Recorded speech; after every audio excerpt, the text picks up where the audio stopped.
dos anos 70 e 80 nos Estados Unidos. Você lembra do Jim Bakker e da Tammy Bakker? Eu os conheci em 1981. Aí aumenta o som agora, por favor. Era o PTL, Praise the Lord. Isso aí, eu os conheci no auge deles. E eles, meu Deus, entraram no esquema da super teologia da prosperidade, tons de dinheiro. E aí era uma coisa de ganância mesmo. Esse cara morou no Brasil, foi missionário aqui no Brasil Central, você sabia? Quando era jovem, o Jim Bakker. Aí voltou para lá no auge da teologia da prosperidade, da confissão positiva, criou um centro de uma produção de televisão, só que no estilo mega americano poderoso, uma das mais sofisticadas da América, e começou a transmitir de lá esse show todos os dias em nome de Jesus e em nome do dinheiro. E aí começaram as histórias de infidelidade para lá e para cá. Todos esses caras que estão falando aí são repórteres respeitadíssimos nos Estados Unidos, como o Ted Koppel. E eu os assisti crescerem até a ruína. Foi quando Jim Bakker foi preso. Já tinha havido um monte de escândalos, ela traía muito a ele, e ele muito a ela. E eles não paravam de fazer esse show televisionado. Aí vieram dizer que ele tinha tido um breakdown, uma quebra, uma falência emocional. Não, a falência foi de caráter mesmo. E ele passou 4 anos na cadeia e teve que devolver milhões de dólares ao governo americano, porque sob o pretexto de ser igreja, eles faziam o que acontece aqui aos montes no Brasil, que é lavagem de dinheiro para todo lado, não declaração de impostos, evasão de divisas. Agora são eles. Enquanto a isso tudo, o que aconteceu é que ele foi para a cadeia e ela se casou com o melhor amigo dele, enquanto ele estava preso, Jim Bakker. Olha o Ted Koppel falando a respeito. E agora, depois de dizer que nunca mais, que queria viver uma vida simples, o Jim Bakker, saído da cadeia, logo casou com uma outra mulher e voltou para a televisão, tá lá pedindo dinheiro. Ele agora é aquele senhor careca. Aquele velhinho, tá ali com aquela outra, pedindo grana. Mesmo esquema. E essa moçada toda aí dos anos 70 e 80, eu os conheci lá. E todos me convidaram para trabalhar com eles. Impressionante. Eles me achavam alegre, carismático, desenvolto, não sei o que e tal. Não, queriam que eu fosse o representante deles no Brasil, que eles me colocariam no ar. Na franquia deles? Eu falei, não, eu já estou no ar, sem pedir nada, desde 19 anos, para todo lado. Não, eu tenho a liberdade de só pregar o que eu creio. Eu não creio no que vocês ensinam. Eu me lembro que o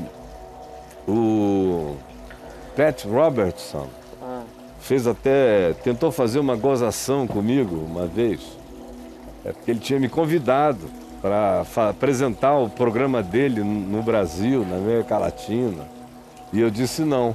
O Clube 700 Club, que existe há muitos anos. Clube dos 700? Clube 700. Clube 700. E eu falei que não, mas que eu poderia ajudá-lo a botar o programa dele aqui no Brasil. Mas eu botar a cara e dizer que eu tinha alguma coisa a ver com o que ele pregava e ensinava, eu não queria, porque eu concordava com poucas coisas do que ele pregava. Meu único acordo era o fato de que Jesus salvava. No mais, eu não concordava com ele em nada. Ele era alinhadíssimo e é republicano daqueles radicais. Hoje ele está fechadaço com o Trump, com todas essas políticas que eu desde garoto aborreci na minha alma, e não era por causa de nenhuma ideologia, era por causa do evangelho em mim. Então ele fez essa gozação, Pat Robertson. Disse, você não quer aparecer porque você é o revolucionário evangelista latino-americano que não quer aparecer junto desse americano conservador, não sei o que e tal. Eu falei, não, porque o Billy Graham é americano do sul, razoavelmente conservador, e eu tenho a maior alegria de dizer que o amo e o respeito e ando com ele.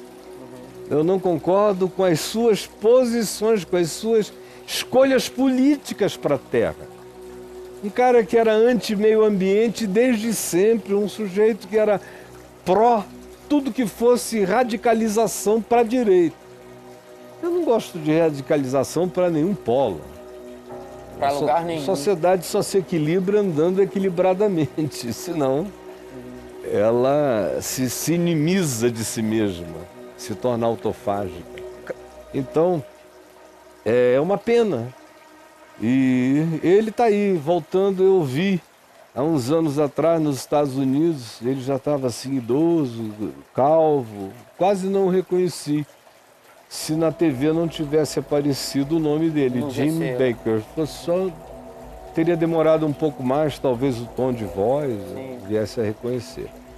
Mas esses televangelistas dos anos 70, 80, 90, quase todos eles caíram em ruína, ou foram presos, ou foram descobertos nos bacanais que faziam, ou foram apanhados nas grandes evasões de impostos e lavagem de dinheiro e coisa do gênero. Muito pouca gente ficou em pé, e os que ainda insistem por aí são pessoas totalmente desconsideradas por quem tem um mínimo de integridade pessoal e memória histórica. Caio, duas perguntas acerca desse assunto. Quanto tempo durou a saga desse casal aí? Do Jimmy e da Tammy Bakker? Eles começaram a bombar até a prisão dele. Eles começaram quase juntos, um pouco depois do Pat Robertson. Pat Robertson é um dos pioneiros. E o Pat Robertson, o Oral Roberts, esse pessoal veio um pouco antes. Mas eu diria o seguinte, deve ter sido aí por 75 até 80, eu acho que o Jimmy foi preso no dia que eu cheguei, ou na semana que eu cheguei, na casa do Leighton Ford, para fazer uma visita a ele, de lá e a casa do Billy Graham. Era julho de 88. Então, tipo 14. Ele foi preso ali, naquelas imediações. Estava na cadeia, eu me lembro do Leighton me contando detalhes. O Leighton conheceu, era mais velho do que o Jimmy, conheceu o Jimmy desde que o Jimmy era garoto, menino. Viu acontecer e tinha aquela angústia compassiva, sabe? Sabia que estava tudo errado ali, mas não deixava de ter aquela compaixão de alguém que ele viu jovenzinho e que se esfolou todo, fez as piores escolhas e acabou na cadeia por um período longo, 4 anos, sem sair, por um cara que vivia naquele histrionismo dele. Eu li o livro dele, I Was Wrong. Ele escreveu um livro legal na cadeia. Quando ele voltou, ele manteve uma vida mais ou menos equilibrada, uns 3, 4 anos, aí não aguentou e voltou de novo para o circo. Mas o livro I Was Wrong é um bom livro. Pena que ele não viveu para sustentar a consciência que no livro ele diz que tem e que é a consciência do Evangelho. Você veja como o cara faz a coisa contra o Evangelho sabendo que está errado. Sabendo que está errado. E o Billy Graham morreu, né? Morreu outro dia, aí eu falei aqui. A gente acompanhou aqui, você até mostrou.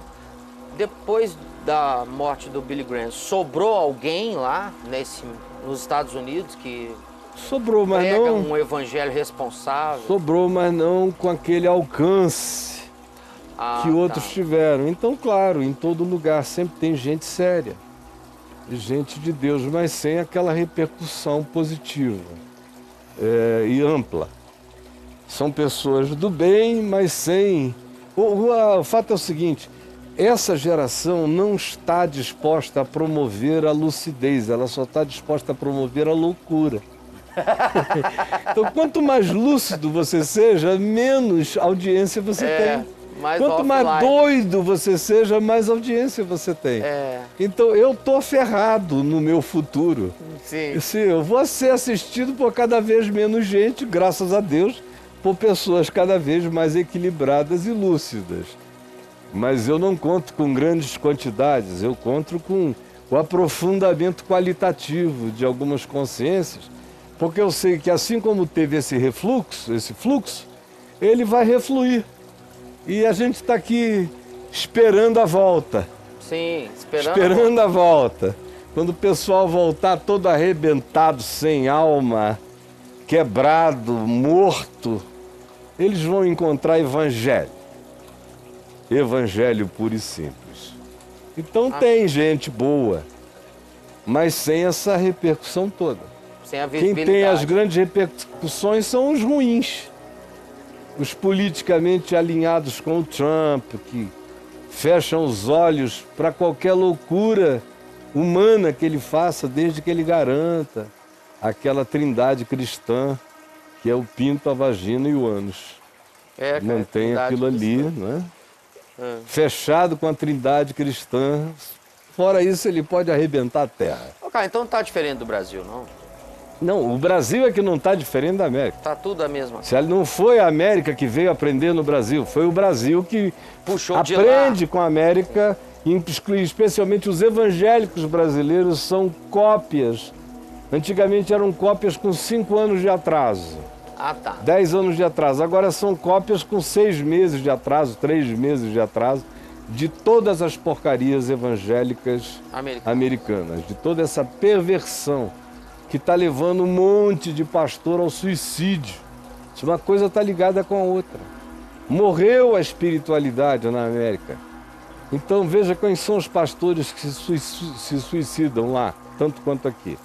São batistas, presbiterianos, gente que sonhava com uma igreja séria e que só tinha na igreja a sua esperança. Aí viu o cristianismo ir morrendo. Nossa! E a relação existencial com Deus era fraca. O que os amparava era a doutrina e o sucesso, a estabilidade da igreja. Isso tudo foi caindo aos pedaços. E muito pastor sério e sem a pulsão existencial do fator ressurreição não suportou. Muitos deles não suportaram e se mataram, e muitos estão fazendo isso e outros ainda o farão. Porque o pessoal fica pensando que isso é porque eles tiveram um breakdown, trabalharam demais, estão burned out. Não é nada disso, não. Trabalhar demais, todo mundo sempre trabalhou. Passei a vida trabalhando igual um cão. Mas não é isso. Se você tem alegria existencial, se você transcende na vida eterna todo dia, você vai adiante. Você tem dias depressivos, mas você rasga, abre os mares com a vara da palavra e segue adiante. Vai embora, não é? Santa Corja que levanta e anda.